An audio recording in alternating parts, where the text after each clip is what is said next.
tırtırlar altında kənd əzilirdi. Erməni dıqas şit-şit gülürdü. Əlif vertolyotla tuğyan edirdi. Havadan onlara hədəf içirdi. Göydə dövrə vurub yerə enirdi. Düşmənin başına mərmi səpirdi. Birdən tüstülədi hava gəmisi. Əlif isə özünü heç itirmədi. Yanan vertolyotla o döyüşürdü. Dığanın üstünə məğrur gedirdi. Əlif paraşutla yerə düşərkən başının üstündə dığanı gördü. Düşmən əskərləri deyib gülürdü. Əxlaqsız söyüşlə onu söyürdü.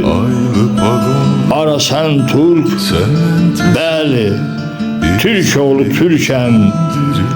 Ara bax, ora sənin qocalın yanır. Bəli, bugün yanır mənim qocalım. Torpaqdır, vətəndir mənim ilk andım. Torpağa, vətənə mən and içirəm. İntiqam gününü artıq görürəm. Bugün gülürsə də sizin üzünüz, sabah büküləcək sizin diziniz. Ovub tökəcəklər o iki gözü, onda xatırlarsan dediyin sözü. İndi bu torpağa şərik çıxırsınız. Amma vaxt var idi, siz yalvarırdınız. Qurdlara, quşlara yem olmaksın. İmdad, imdad deyə siz ağlayırdınız. Bəs nə oldu axı belə qudurdunuz? Niyə üzümüzə siz ağ oldunuz? Məgər az da olsa millət içində yoxdur uzaq görən bir adamınız? Susursunuz. Mən cavab istərəm bu suallara. Susursan. Sən cavab verməyə söz tapmıyırsan.